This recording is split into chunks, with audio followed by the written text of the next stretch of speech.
and welcome back to my art channel. Art vlog, art diary, business diary. I haven't really decided what I'm going to call these yet, but today we are going through the process of restocking my Etsy shop. For that, I need to redesign business cards, kind of change all the headers on my stickers, and I have to restock my possum pins.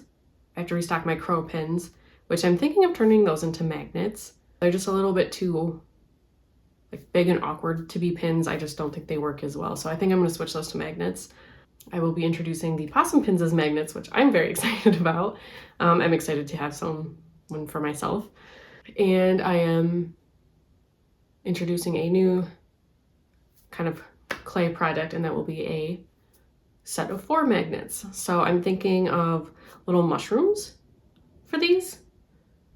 So maybe like 2 big mushrooms and 2 little mushrooms. And then, I don't know, maybe some more stickers. I haven't fully decided yet, but that's kind of my starting. So this is going to be a big clay update, but hopefully once that's out of the way, I can just do smaller products to introduce. I'm so excited. My next one, I really want to make these little baby, I don't know if you can see it, my little baby clay possums. Like dead possum charms. I just think I made one and I can't stop looking at it. It's so cute. But maybe little mini clay animals, but I'm really trying to focus in. I can't make everything. So yeah, anyway, so for this one, I will take you through my process of designing new product packaging, my new business cards, yeah, getting all my clay products made, listing them, and listing prints and originals. So let's go. First up is my clay possum pins. These are my bestseller and they're my favorite. So I'm going to make probably about a dozen or so. I think I started making these things 6 or 7 years ago, and I don't know why it took me this long to realize I could also have them on my fridge. So they will be getting magnet versions. And then I am also restocking my crow pins. I'm actually going to change those over to magnets as well. And I have 2 different kinds of mushroom pins I'm restocking. That'll be the kind of dusty pink and aqua colored mushroom, and then the smaller mini mushroom with the polka dots. Last up for my clay update is going to be a mushroom magnet set. So I'm going to do a 4-piece magnet set. The smaller ones will be the same design, but the bigger ones will be the same shape but 2 different colors. So each set will have 2 large mushrooms and then 2 little mushrooms. The clay stuff took forever, seriously a month. My desk was constantly full of drying pins, so I couldn't paint. And it was a rough time. I will probably never do a batch this big again. Usually I just do a dozen, maybe 2 dozen pieces at a time. This time I did, I think 64 pieces. That's a lot. When I paint these, I like to give them enough time to dry in between, so I can get maximum 2 layers done a day, and that's just on my days off. So just on weekends I can do that. Otherwise it takes a whole week just to get the painting done, and then almost another whole week just to get the glazing done, because I have to glaze the front, wait for it to dry so I can flip it over so it doesn't get stuck to anything, and then I have to glaze the back. Since I couldn't paint this whole time at my desk, I decided to focus on stuff that I could do digitally. I updated all the packaging for my pins.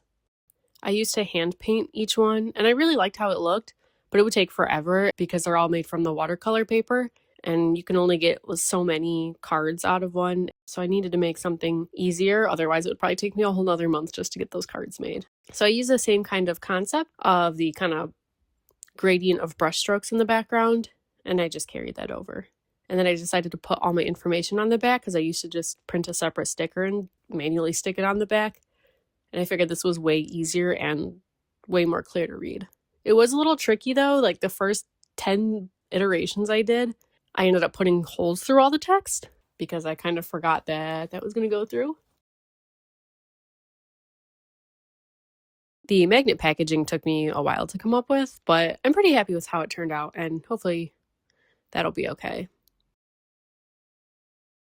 But I really like how kind of the overall packaging design came out for the pins and magnets. I think it looks professional, and I'm really happy with it.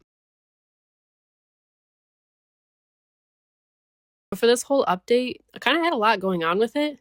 I really wanted to focus on 1 to 2 projects at a time. So I finished these 2 paintings, and then I did all the clay stuff, and then I made the prints, and then I kind of did all the listings together. But I guess my biggest tip for that would be break all your tasks down into like micro goals.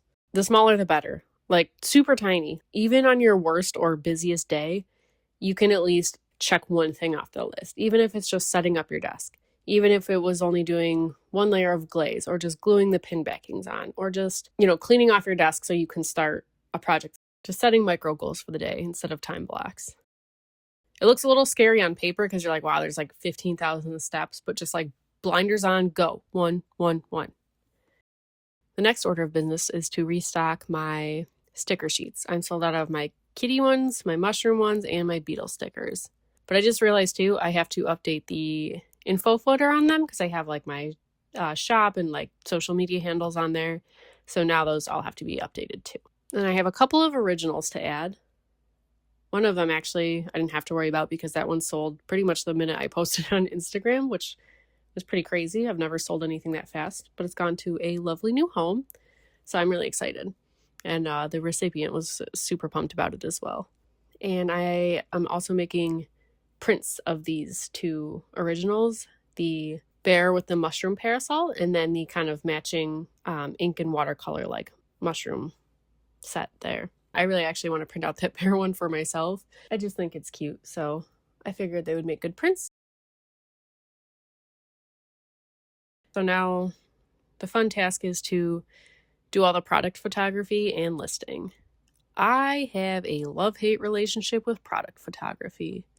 I don't know what it is, but I hate it.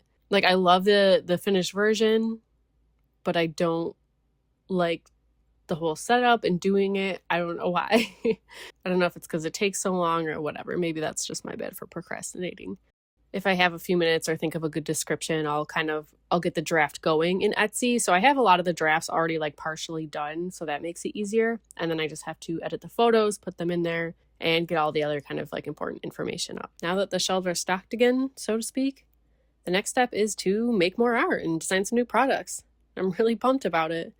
I have so many ideas. But before I can do that, I think I have to make a pit stop and like resupply. I ran out of my bubble mailers. I actually do have to place an order for my business cards. I ran out of 2 tubes of paint, and one of them has dried up. And then there was another one that dried up a while ago, and I just never bought a new one. There's a lot of paint after resupply. I actually used up all of my clay, and there's actually 2 pins that I'm short on pins of, and then I ran out of larger magnets. So I have a whole bunch of supplies that I need to restock. So I'm going to plan to do maybe a video of that next, is just kind of a big haul to restock my supplies for making art and then also shipping it. So thanks for watching, and I'd love to see you there. Bye!